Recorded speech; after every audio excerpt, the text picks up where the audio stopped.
CM Manohar Lal Khattar की इस वक्त बेहद बड़ी कार्रवाई। मंत्री को पूरी तरह से उनके पद से बर्खास्त कर दिया है। राज्यपाल को चिट्ठी लिखी गई थी और राज्यपाल के सचिव शेखर विद्यार्थी ने इस चिट्ठी का जवाब देते हुए तुरंत प्रभाव से मंत्री के जो पोर्टफोलियो हैं उनको बंद करने का आदेश दे दिया है। मंत्री को यूं कहेंगे उनको जो विभाग दिए गए थे उनसे अब वंचित कर दिया है। हालांकि कुछ दिन पहले यह खबर निकल करके सामने आई थी कि खुद पूर्व खेल मंत्री संदीप सिंह ने अपने पद सीएम मनोहर लाल खट्टर को हैंडओवर किए हैं और जांच पूरी होने तक। लेकिन अब बता दें कि सीएम मनोहर लाल खट्टर ने उनसे पद वापस लिए थे। न केवल खेल बल्कि युवा मामलों का जो पद उनको दिया गया था वो तुरंत प्रभाव से वापस ले लिया है। इसके लिए अब जो बाकायदा चिट्ठी सीएम मनोहर लाल खट्टर ने राज्यपाल महोदय को लिखी थी और राज्यपाल महोदय के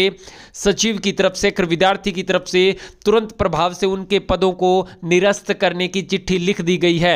यानी कि पूर्व खेल मंत्री संदीप सिंह पर जो महिला कोच ने आरोप लगाए थे उसके बाद खुद पूर्व खेल मंत्री संदीप सिंह ने कहा कि वो अपनी इच्छा से यह पद जो है खेल विभाग वो सीएम मनोहर लाल खट्टर को सौंप रहे हैं। हालांकि उन्होंने अपने पद से त्यागपत्र नहीं दिया था, बावजूद उसके विपक्ष पूरा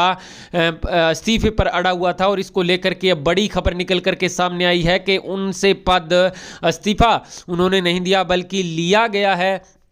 यह बात उसमें साफ तौर पर लिखी गई है कि सीएम मनोहर लाल खट्टर की सिफारिश पर महामहिम राज्यपाल ने पूर्व खेल मंत्री संदीप सिंह जो कि 14 नवंबर 2019 को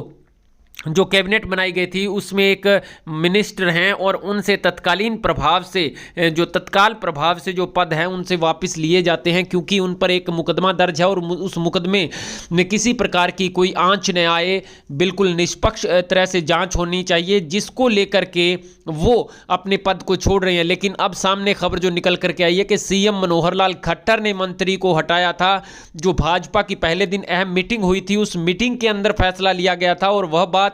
खुद जो है पूर्व खेल मंत्री संदीप सिंह तक पहुंच गई थी कि उनसे ये विभाग लिए जा रहे हैं, उनको हटाया जा सकता है। तो खुद चालाक बनते हुए उन्होंने अपना पद जो है वो हैंडओवर कर दिया था। लेकिन अब जो खबर निकल करके सामने आई है कि उनसे वो पद लिया गया है और निश्चित रूप से अब बड़ा खेला हरियाणा की राजनीति में होना लाजमी है, क्योंकि पूर्व खेल मंत्री संदीप सिंह पर आरोप लगाया है महिला कोच ने कि कई बार उनसे यौन उत्पीड़न की जो है कोशिश पूर्व खेल मंत्री ने की है और उस पर कार्रवाई भी नहीं हुई है, जिसको लेकर वो सीएम मनोहर लाल खट्टर के पीए से भी मिली थी, माननीय गृह मंत्री विज के पीए से मिली थी। अभय सिंह चौटाला ने इस मुद्दे को उठाया, नवीन जयहिंद ने इस मुद्दे को उठाया और उसके बाद अनिल विज से एक बार फिर से मुलाकात हुई और उसके बाद जो एफआईआर दर्ज हुई, तमाम जो प्रक्रियाएं होती हैं वो हुई हैं और आमने सामने महिला कोच और पूर्व खेल मंत्री संदीप सिंह हो चुके हैं।